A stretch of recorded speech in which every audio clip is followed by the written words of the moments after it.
Chicken sandwich. ये कहानी जनकपुर नामक गांव की है। वहाँ एक जीतू नाम का लड़का रहता था। वो बहुत शरारती था, किसी को भी उंगली करता था, उनके साथ में मस्करी करता था। उसे कितना भी समझाओ वो अपनी हरकतों से बाज नहीं आता था।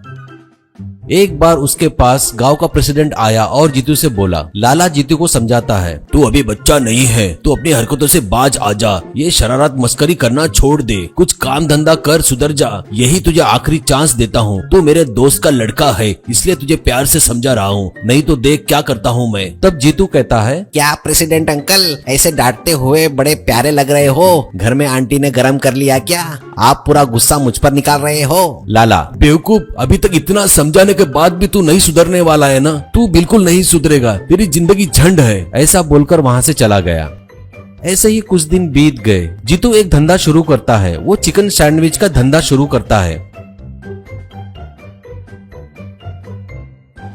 जरा हटके आइटम है करके लोगों को भी पसंद आता है। लोग बड़े चाव से चिकन सैंडविच खाने लगे। जीतू अच्छा खासा फेमस हो गया था। लेकिन जीतू की लोगों से मस्करी करने की आदत नहीं गई। वो अब भी लोगों के साथ मस्करी और शरारत करता था। एक दिन प्रेसिडेंट का फोन आया। उसने जीतू से बोला, अरे जीतू, घर में बच्चे सैंडविच खाने की जिद कर रहे हैं, घर जाते समय सैंडविच घर देके जाना, ठीक है? जीतू, अरे ठीक है अंकल जी, ऐसा कहता है।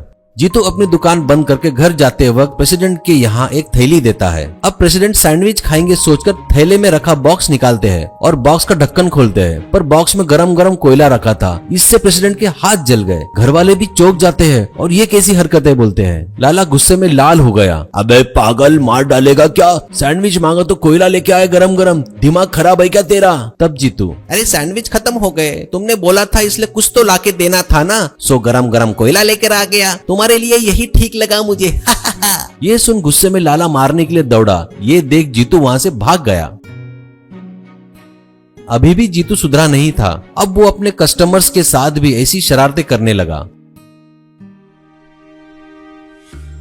इससे परेशान होकर लोग प्रेसिडेंट के पास आकर उसकी शिकायत करने लगे। लाला, मैं समझ सकता हूँ तुम्हारी प्रॉब्लम, वो मुझे भी गरम गरम कोयला ऐसे ही दिया था, हाथ जल गए थे मेरे, फिर भी मैंने उसे कुछ नहीं किया क्योंकि वो मेरे एक जिगरी दोस्त का लड़का है। पर वो ऐसे नहीं सुधरेगा। इसे सुधारने के लिए मेरे पास एक आइडिया है। इसके लिए तुम सबका साथ चाहिए, क्योंकि ऐसे लोगों को जब तक मार नहीं पड़ेगी वो सुधरेंगे नहीं। एक काम करो, कल से जो भी उसके पास में सैंडविच खाने जाएगा, वो सैंडविच खाने के बाद जीतू को 2 थप्पड़ लगा के आएगा, ठीक है? और थप्पड़ क्यों मारा बताने की जरूरत नहीं है, बस ऐसा करो, फिर वो आएगा मेरे पास, तब उसको बताऊंगा। अगले दिन ऐसा ही हुआ। ग्राहक आते थे, सैंडविच खाकर उसे 2 थप्पड़ लगा के वहां से चले जाते थे। 2 थप्पड़ लगाकर कहते थे, बढ़िया है रे झंडू, अरे बढ़िया है रे झंडू, और वहां से चले जाते थे। जीतू उनसे पूछने पर भी वो कुछ नहीं बोलते थे। बढ़िया है रे झंडू ऐसा बोलकर भाग जाते थे। 3-4 दिन ऐसा ही चला। ये कुछ जीतू के समझ में नहीं आया।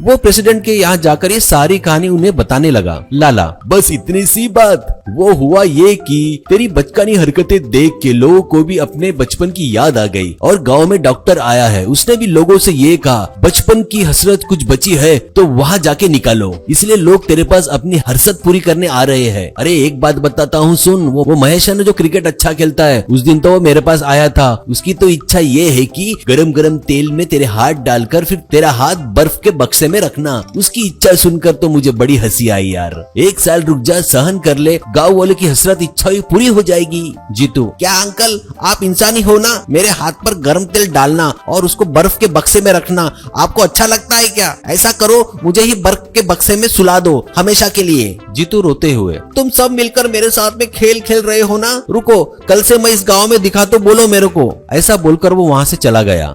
ये देख लाला, मुझे ही गर्म कोयला भेजता है क्या? जब तक मार नहीं पड़ी इसका भूत नहीं उतरा। ऐसा कहकर वो हंसने लगा।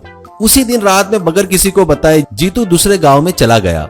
वहां पर वो चिकन सैंडविच की दुकान लगाकर अच्छे से चलाने लगा। अब वो सुधर गया था।